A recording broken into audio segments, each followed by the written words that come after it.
Hey guys, this is Dan Ewing. You might know me better as Dillon, the Black RPM Ranger. Well, it's pretty well known now, the Power Rangers sort of brand in Australia. So I'd auditioned for the season before for the Red Ranger. Obviously didn't get it, but they brought me back in for the next one. What was it? I think my initial one I was away, so I had to do a tape, and we had like it was up in the Australian sort of rainforest, so I had like cicadas or cicadas as we call them, making all this noise in the background. I was trying to tape it, and it was a little while ago, so it wasn't just uploaded onto a computer. I had to literally send the tape in, and from that I got a call back. I went in and met Eddie Gazillion and one of the other Disney executives, and from there I jumped on a plane to the UK on a vacation, and I got a call about 3 in the morning saying I got it. So it was a great experience. Koichi's training camp, aka torture prison, it was great. I got told that I'd be good at martial arts and whatever because I was quite a physical guy. I'd done lots of like rugby and basketball. I considered myself athletic at the time. I was not athletic at all compared to our stunt team. It was amazing. And it was actually interesting. I think so the girls, so Rose and Adelaide, they were actually better at the martial arts because they're like so flexible and bendy. And obviously Ika was a freak because he'd done capoeira. Ari was a gymnast. So they got a lot of people who had a lot of different sort of types of movement. So it was good variation. Eddie's the best. Eddie's one of my best friends. I love him dearly. He's amazing. Like he made a kid show, not a kid show. You know, the adult fans love him, and the kids love him too. It's like Eddie's stuff. Like it was a little bit darker than what we were used to, but it was edgy and it was still rated. It was still under the kid show rating. So it wasn't like it was MA or anything like that. It was great, and I would work for him again in a heartbeat, as many other Rangers have with Blood Punch. So if there's a sequel, who knows? He might pop up.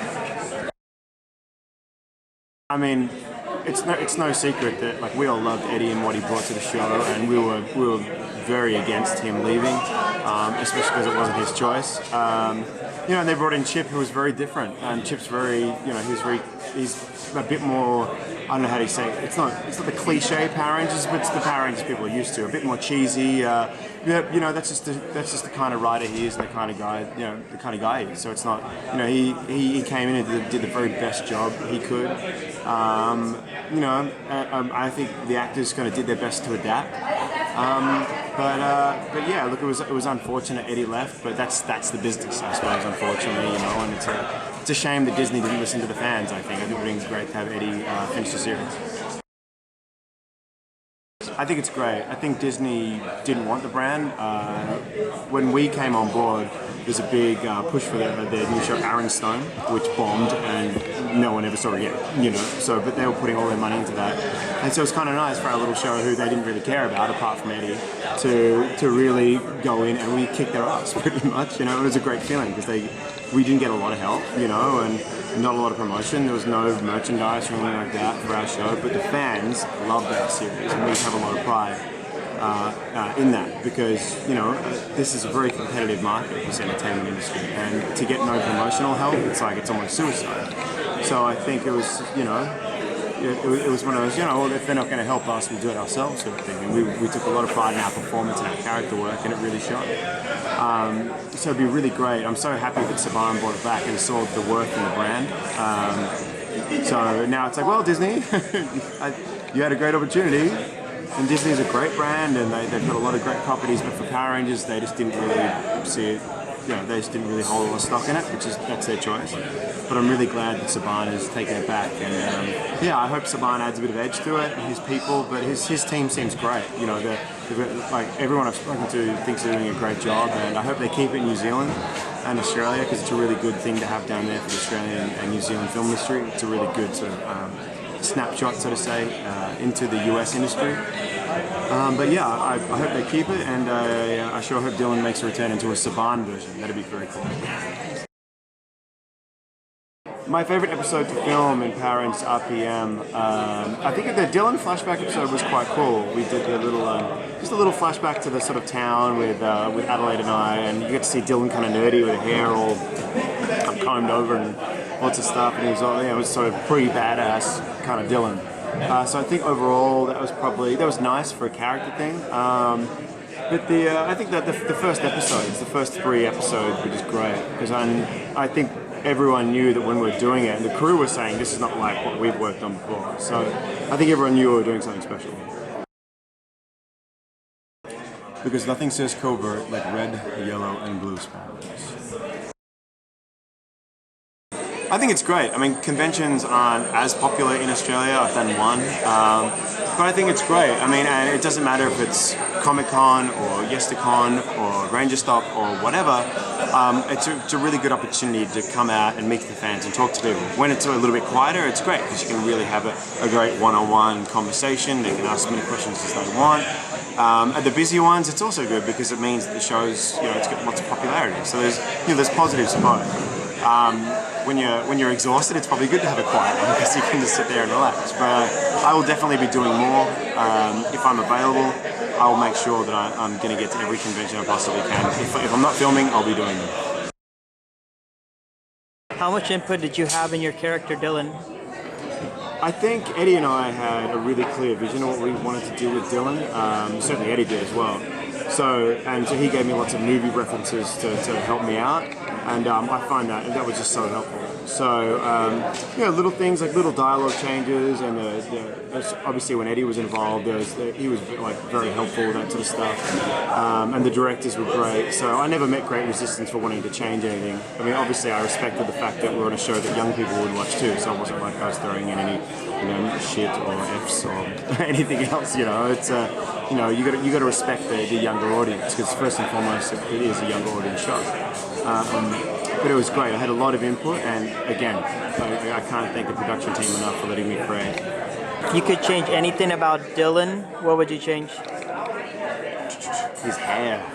God, I hated having long hair. I got quite thick hair naturally, and it was just so hot.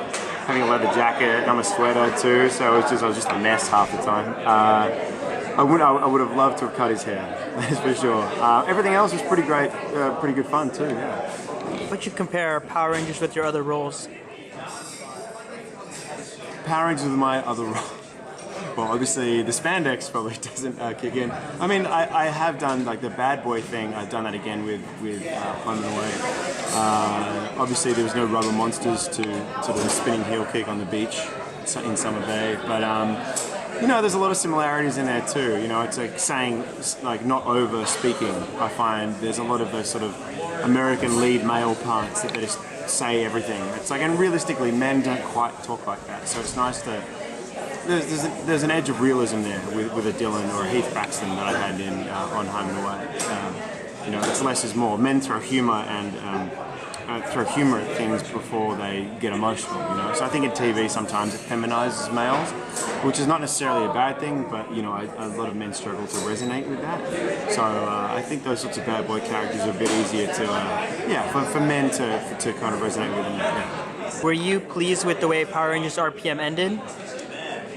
I think I was. I think considering that we had an EP switch that had a different vision to our original EP, I think we did the very best we could, and I liked the way it ended nicely for Tanaya, Dillon, and obviously the Summer character. So I think it was nice. I think those characters deserved a bit of happiness. And again, there's a younger audience, so it's always nice to have things end on a positive note.